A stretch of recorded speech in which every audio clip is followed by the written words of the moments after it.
ನಮಸ್ಕಾರ. ಪ್ರಜಾರಾಜ್ಯ ಕನ್ನಡ ನ್ಯೂಸ್ಗೆ ಸ್ವಾಗತ.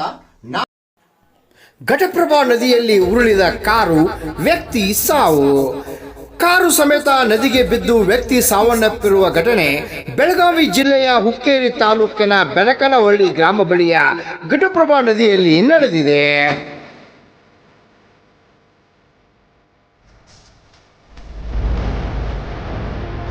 45 ವರ್ಷದ ಕಿರಣ್ ಲಕ್ಷ್ಮಣ್ ನಾವಲಗಿ ಮೃತ ದುರ್ದೈವಿ. ಮೃತ ಕಿರಣ್ ಹುಕ್ಕೇರಿ ತಾಲೂಕಿನ ದಡ್ಡಿ ಗ್ರಾಮದ ನಿವಾಸಿ, ಬ್ಯೂಟಿ ಪಾರ್ಲರ್ ಉದ್ಯಮಿ ನಡೆಸುತ್ತಿದ್ದು, ಮೃತ ಕಿರಣ್ ಡಿಸೆಂಬರ್ 31ರಂದು ಮನೆಯಲ್ಲಿ ಯಾರಿಗೂ ಹೇಳದೆ ಕಾರು ತೆಗೆದುಕೊಂಡು ಹೋಗಿದ್ದ ಎಂದು ತಿಳಿದು ಬಂದಿದೆ.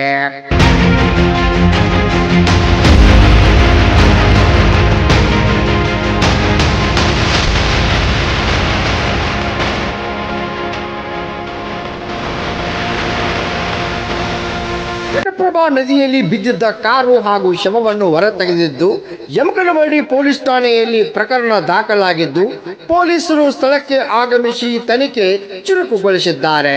ರಾಮಗೌಡ ಪಾಟೀಲ್, ಪ್ರಜಾರಾಜ್ಯ ಕನ್ನಡ ನ್ಯೂಸ್, ಯಮಕನಮರಡಿ.